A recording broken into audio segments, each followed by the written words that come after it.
കൂടുതൽ വാർത്തകളും വീഡിയോകളും കാണാൻ ഈ ചാനൽ സബ്സ്ക്രൈബ് ചെയ്യുക. കൂടെ ബെൽ ബട്ടൺ അമർത്തുക.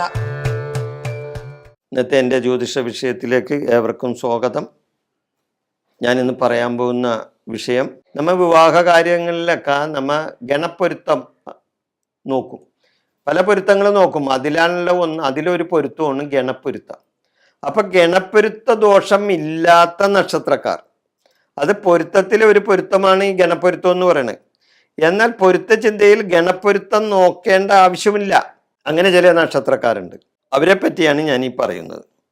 സാമാന്യമായ 10 പൊരുത്തത്തിൽ ചില നക്ഷത്രക്കാർ ആ പൊരുത്ത ചിന്തക്ക് അതീതരായിരിക്കും. ചില പൊരുത്തങ്ങൾക്ക് ചില പൊരുത്തങ്ങൾ സഹായമാവും. അപ്പൊ ചില പൊരുത്തങ്ങൾ ഉണ്ടെങ്കിൽ വേറെ ചില പൊരുത്തങ്ങൾ ഇല്ലെങ്കിലും അവിടെ തെറ്റില്ല. അങ്ങനെയുണ്ട്. ഈ പൊരുത്ത ചിന്ത നോക്കുമ്പോൾ അങ്ങനെ വരും. ചില പൊരുത്തങ്ങൾ ഉണ്ടെങ്കിൽ അതിന് പകരമായിട്ട് വേറെ ചില പൊരുത്തങ്ങൾ ഉണ്ടായാൽ മതി. അപ്പോൾ അത് കമ്പയർ ചെയ്തു പോകും.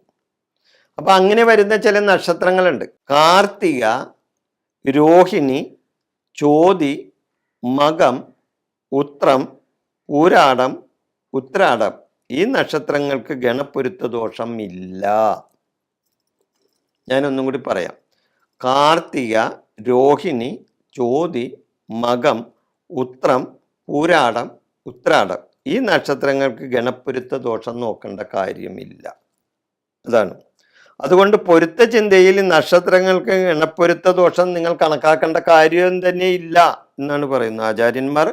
ഞാനല്ലട്ട, ആചാര്യന്മാർ പറയുന്നതാണ്. നമ്മൾ ആചാര്യന്മാർ പറയുന്ന കാര്യങ്ങളാണല്ലോ നമ്മൾ പഠിച്ച് മറ്റുള്ള കാര്യങ്ങളിൽ പ്രാവർത്തികമാക്കുന്നത്. അപ്പോൾ അതുകൊണ്ടാണ് ഈ വിഷയം ഞാനിവിടെ അവതരിപ്പിക്കുന്നത്.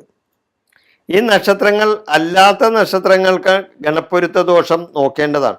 അപ്പം ഞാൻ ഈ പറഞ്ഞ നക്ഷത്രങ്ങൾ അല്ലാത്ത നക്ഷത്രങ്ങൾക്ക് ഗണപ്പൊരുത്ത ദോഷം നോക്കണം കേട്ടോ.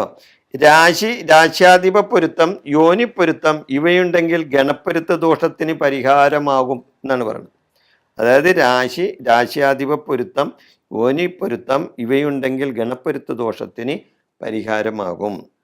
സ്ത്രീ പുരുഷ നക്ഷത്രങ്ങൾക്ക് ദീർഘപ്പൊരുത്തം ഉണ്ടെങ്കിൽ ഗണപ്പൊരുത്ത ദോഷത്തിനും പരിഹാരമാകും എന്നാണ് പറയുന്നത്. അതായത് സ്ത്രീ പുരുഷ നക്ഷത്രങ്ങൾക്ക് ദീർഘപ്പൊരുത്തം ഉണ്ടെങ്കിൽ ഗണപ്പൊരുത്ത ദോഷത്തിന് പരിഹാരമാകും എന്നും പറയുന്നുണ്ട്. ഈ വിഷയം ഞാനിവിടെ, ഈ ഗണപ്പൊരുത്ത ദോഷം ഇല്ലാത്ത നക്ഷത്രക്കാരെന്ന വിഷയം ഞാനിവിടെ അവസാനിപ്പിക്കുന്നു. നിങ്ങൾക്ക് നന്ദി, നമസ്കാരം.